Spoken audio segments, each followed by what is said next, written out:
Bienvenidos, camaradas, a la hora caviar. Vamos a tener hoy día un programa cultural. Vamos a olvidarnos un poco de la política criolla y todos los problemas que tenemos y vamos a gozar aquí de la presencia del historiador José Semprún. Él es sobrino del ilustre Jorge Semprún, ¿no? Ministro de Cultura, conocido por el largo viaje, su libro, ¿no? El más conocido, El viaje. Los viajes que hizo a Alemania durante la Segunda Guerra Mundial. Viajes, digamos, a llamar involuntarios. Sí, de placer no fueron, porque estuvo internado en un campo de concentración, ministro de Cultura español, destacado político. Tenemos aquí a su sobrino, tu tío era de Marx. Empezó en cierta época con Marx y Lenin, luego acabó en otras posturas, pero en cualquier caso en las familias hay ideologías muy diferentes. Mi abuelo, imagínate. Su hermano, por ejemplo, Carlos, empezó siendo también en algún momento comunista, pero en gran parte de su carrera fue más bien anarquista. Al final de su vida, de vuelta de algunos pasados errores de juventud, escribía en Libertad Digital, revista que no es precisamente esa, y su último artículo terminaba diciendo: Delenda es monarquía. Oh, destruir la monarquía. Entonces vamos. Pero hay otros Semprunes y otras ideologías. No, claro, y además Jorge acabó siendo ministro del socialismo, ¿no? Del socialismo light, ya, claro. Un poquito light. Con la comparación de lo que había sido cuando la banca tuvo los mejores años de su historia. Vamos a lo nuestro. José Semprún es un especialista en las guerras de independencia. De independencia americana, independencia hispanoamericana, y nos va a dar un poco una visión distinta de la que nosotros solemos tener sobre lo que fue la independencia de las Indias, o Latinoamérica, o Hispanoamérica, o Iberoamérica, o como queramos llamarla hoy en día. ¿Cómo estás? Bienvenido. Muchas gracias. Cuéntame sobre ese proceso. ¿Cómo es ese proceso? Es cierto que fue una cosa empujada por los ingleses después de las derrotas de las dos invasiones fallidas a Argentina en 1807. ¿Qué pasó ahí? ¿Fue una guerra civil, como se dice, en realidad la guerra de independencia? ¿Cómo sucedió? Cuéntanos. Una guerra civil, por supuesto, entre americanos, incluso entre españoles, porque muchos españoles que residían allí tomaron partido por los insurrectos, incluso españoles que eran liberales, enemigos del absolutismo, cuando se restauró en 1814, incluso fueron a América y se sumaron al ejército rebelde. Y presidentes peruanos como Lamar y Castilla, por supuesto, militaron en la causa realista. Por supuesto, con la circunstancia de que mientras Castilla era presidente del Perú, su hermano, que había seguido fiel primero a la causa realista y se negó a aceptar la capitulación de Ayacucho, y vino a España, donde fue uno de los jefes del ejército carlista. Estuvo en las guerras carlistas. Sí, en el lado carlista. Fue el último comandante militar de la Plaza de Morey, mientras su hermano era presidente del Perú. Pero eso se dio en muchos casos. Por ejemplo, Narciso López, sí, que luego fue el primer jefe de las diversas rebeliones en Cuba, al servicio de los intereses esclavistas de los Estados Unidos, vamos, se llaman las cosas por su nombre, pero en cualquier caso él inició sus actividades como realista en el ejército realista en Venezuela, en su país. Ahora, si no hubiera habido la invasión napoleónica a España, la destrucción de la flota en Trafalgar, la larga guerra que sufre España con la invasión napoleónica, ¿hubiera habido independencia de América en ese momento? ¿Fue el factor determinante Napoleón? Hubiera sido evidentemente más difícil, claro está. Y entre otras cosas, también hay que decir que incluso había rebeldes americanos que posiblemente algunos de buena fe creían que si España iba a ser anexionada por Francia o poco menos, pues ellos pasarían a depender de Francia. Y ante eso, comprendo que más de uno... Son las juntas, ¿no? Las iniciales juntas. Algunas. En algunos casos es un pretexto. Es evidente que es un pretexto y no lo creen. Pero hay otros que, por supuesto, no podían creer, incluso... Y ya que no ellos, por lo menos sus seguidores, a lo mejor creían honradamente que al ser España vencida por los franceses, sería anexionada y ellos, por tanto, de forma natural, pasarían a ser posesión de Francia, lo cual comprendo que les hiciera una gracia relativa. Dentro de la primera sí, de las primeras juntas, que fue la de Chuquisaca, la Paz y Chuquisaca en 1809, en lo que ahora es Bolivia, el pretexto era: no queremos ser portugueses, porque había habido alguna intriga de la infanta Carlota Joaquina, que estaba refugiada, casada con el rey de Portugal, y que estaba refugiada en el Brasil en aquel momento, y que hizo sus gestiones, que ya que España se pierde, saquemos lo que se pueda para anexionarlo al Brasil. Entonces, ante eso, pues comprendo que muchos ciudadanos, honrados ciudadanos de Chuquisaca y de La Paz, pues no aceptarán semejante salida. ¿Por qué la guerra? A ver, uno dice, qué larga es la guerra de independencia latinoamericana. Rodiles, el año 23, ¿no? Al final, y Chiloé arranca más o menos en 1808. ¿Qué pasó? España no pudo mandar tropas aquí, España no pudo ayudar. Hubo una sola expedición, creo, la de Morillo, ¿no? Bueno, hubo expediciones menores. Antes de la de Morillo hubo expediciones, se empezaron a enviar refuerzos a partir ya, no inmediatamente empezada la guerra, al cabo de un par de años. Porque en un primer momento no se calibraba bien el alcance de la rebelión. Por otra parte, España estaba en aquel momento casi completamente ocupada por los franceses. Devastada por la guerra. No disponía tampoco de fuerzas, pero es que además también se pensaba un poco que aquello era una rebelión que no tenía por qué tener más alcance, como las que ya había habido antes. A lo largo del periodo anterior había habido rebeliones en provincias, rebeliones de todo tipo. Menores. Claro, menores, y que de una manera o de otra se habían dominado sin mayores dramas. Entonces aquí durante un tiempo pues se pensaba si podría ser esto o si se podría llegar a algún acuerdo rápidamente, en fin. O bien serían vencidas, sobre todo por las fuerzas que ya estaban allí, por las fuerzas normalmente americanas. Las tropas que había en los virreinatos eran casi todas ellas. Pero eran ejércitos pequeños, ¿no? Uno ve los combates, las batallas en Europa que son 100.000 contra 100.000, no se puede comparar. Y acá en América son 3.000 contra 3.000. No se puede comparar, pero según en qué regiones, porque por ejemplo en México, donde la guerra casi toda, después de los primeros meses de la tremenda insurrección de Hidalgo, el Grito de Dolores y demás, que llegó a tener más de 100.000 combatientes, pero simples campesinos armados con aperos de labranza. Cuando esa fue vencida en los siguientes meses, pasó a tener una guerra casi toda de carácter de guerrillas. Y las guerrillas, como en México, como en todas partes, requieren una gran cantidad de fuerzas del orden para reducirlas. Y hay que decir que la guerra de México tiene mucho interés por esto, porque es una de las primeras y sobre todo una de las pocas campañas de este tipo guerra insurreccional que las fuerzas del orden han obtenido la victoria. Bueno, entonces decía que la guerra de México. Entonces la contienda de México, que dura hasta 1821, ahora veremos en cómo termina, pues es una guerra insurreccional contra una fuerzas guerrilleras muy importantes que actúan en casi todo el actual territorio de México y que requieren una cantidad de tropas. Estás hablando de un México que llegaba hasta Oregón. Claro. No, pero que las zonas del norte eran 4 millones de poca México, colonización. Y claro, por supuesto. Lo que también había era expediciones norteamericanas para, con el pretexto de ayudar a los independentistas, quedarse con lo que luego se quedaron. Bueno, una expedición que ocupó todo Texas y que fue vencida por las tropas virreinales, tropas de americanos.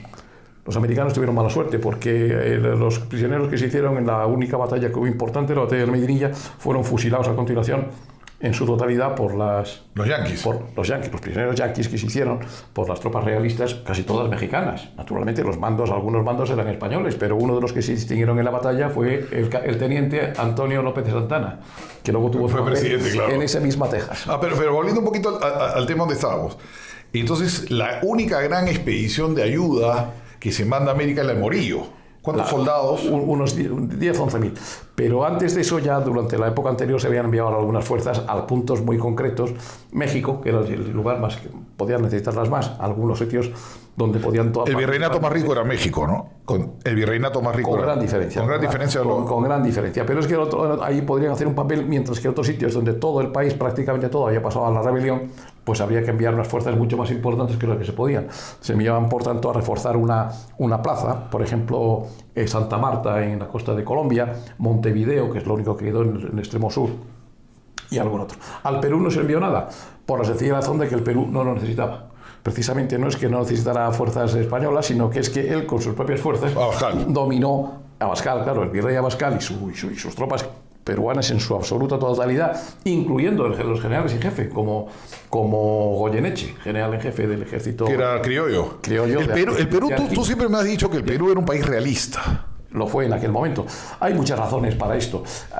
Por ejemplo, la clase alta tenía un gran, en fin, vamos a llamar, respeto el recuerdo de la rebelión de Tupac Amaru. Okay. Y temían mucho miedo que sobre los criollos ser masacrados por los indios. Pudiera haber algo parecido.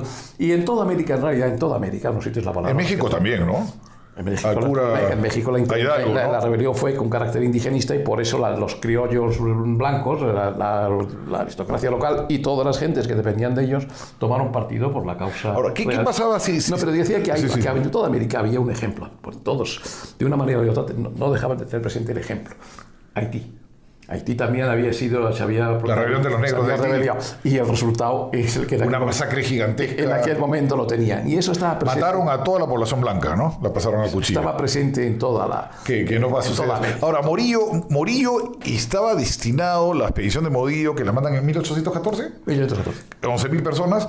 Estaba destinado a acabar con el foco rebelde en Buenos Aires. Sí. ¿Y por qué cambian y mandan a Morillo a pelear contra Bolívar en Caracas? Sí, incluso inocentemente, un poco inocentemente, en la prensa de española, se decía la expedición a Montevideo, y se publicaba así, la expedición a Montevideo. ¿Nos avisan dónde iban? Inocente truco, porque bueno, luego iría a Montevideo o no. Pero a Montevideo no fue, hay otras varias razones, pero hay una razón, y es que Montevideo se había rendido el año anterior. Entonces no había puerto disponible. Al no haber puerto, eso no tendría por qué ser una razón definitiva, porque eso había sido ocupado por los portugueses y se podría conseguir que los portugueses permitieran el desembarco. Porque Morillo hubiera acabado fácilmente con Argentina, pues, que no tenía las condiciones climáticas ni el problema de las epidemias que sufrieron los españoles en Venezuela. Naturalmente hubiera el éxito de Morillo hubiera sido por lo menos tan grande como el que tuvo. Ahora Morillo hace retroceder completamente a Bolívar, ¿no es cierto? Bolívar había sido aplastado ya por la reacción de Boves en Venezuela, un español que dirigió casi podríamos decir una revolución contra la revolución hecha por los llaneros pues como soviética de los llanos, que aplastó completamente. O sea, la muerte de Boves fue determinante también. La muerte de Boves fue determinante. Si Boves no hubiera muerto, no podemos saber. Venezuela no se perdía. No podemos saber lo que hubiera pasado, porque no se puede saber una cosa que no ocurrió, pero cabe imaginarlo. Y cuando llegó Morillo, una de las instrucciones que tenía era recuperar, por las buenas, el control de Venezuela de manos de los llaneros, que tampoco era precisamente lo que gustaba a la autoridad virreinal. Y una vez recuperado esto, actuar sobre Nueva Granada, que todavía en gran parte seguía en rebelión. Eso lo consiguió muy rápidamente, tomó Cartagena, ocupó el resto del país. Ahí ya no fue tan clemente como lo había sido en Venezuela. En Venezuela no se había tomado la más mínima... Empezó la guerra a muerte. Allá en Colombia ya la cosa fue distinta. Es lo que se llama el régimen del terror. Se llama en la historia colombiana, lo llaman el régimen del terror, pero a cambio de lo cual no hubo ninguna oposición. Ahora, ¿qué tan determinante, José, así como lo fue Boves, fue Abascal? Abascal es otra cosa, porque es justo lo contrario. Boves es la revolución popular, los llaneros alzados por alguien que vivía con ellos y más, un pequeño comerciante, una ciudad de un pueblecito de los llanos. Abascal era el virrey y como hemos dicho, su corte, las clases altas del Perú y la influencia que estos pudieran tener sobre el resto, pues tomaron partido por la causa realista. Pero un tipo hábil, Abascal. Sí, por supuesto, naturalmente. Es el último de los grandes virreyes. El último de los grandes virreyes de las provincias. Y Calleja en México, ¿no? No, pero... Abascal más que Calleja. Más que Abascal, porque Abascal es un gobernante. Además, ya era virrey antes de la independencia. Es el último de los grandes virreyes. Por supuesto que hubo otros después, pero ya no son de esa categoría, como lo había sido, por ejemplo, en México Revillagigedo, o en el Perú Superunda. Pero el último de los grandes reyes es evidentemente Abascal, el cual con sus exclusivos medios, sin un solo, pero incluso hasta el general era peruano, todas las tropas que disponían eran peruanas y los recursos económicos que tenía o que conseguía aquí o allá para sostener las campañas. Los virreyes eran gente muy escogida, ¿no? No mandaban a cualquiera, porque uno ve... Bueno, a cualquiera, pero por supuesto había categorías. A veces uno ve y son mejores que muchos de nuestros presidentes como gobernantes. Incluso de algunos de los gobernantes de la metrópoli, de la madre patria también. Un Abascal hubiera hecho mejores cosas en España que lo que hicieron algunos de los que gobernaron después de su época. Porque Abascal reconquista Chile, pone orden en Ecuador. Abascal dominó prácticamente toda la rebelión americana. Y hay un aspecto. ¿Por qué relevan a Abascal? Y hay un aspecto. Porque a todo esto, uno de los méritos de Abascal es que tenía una edad avanzadísima, tenía mucho más de 70 años, que hoy sería como tener 100. Entre otras cosas, una de las cosas que decíamos que antes, que las clases altas, las clases ilustradas del Perú, tenían, bueno, por una parte tenían la revolución indigenista y tantas otras cosas. Pero había otra razón. El Perú había sido, como sabéis muy bien, el virreinato de prácticamente toda América del Sur. Todos los demás virreinatos habían sido desgajados de él. Y además algunos muy recientemente.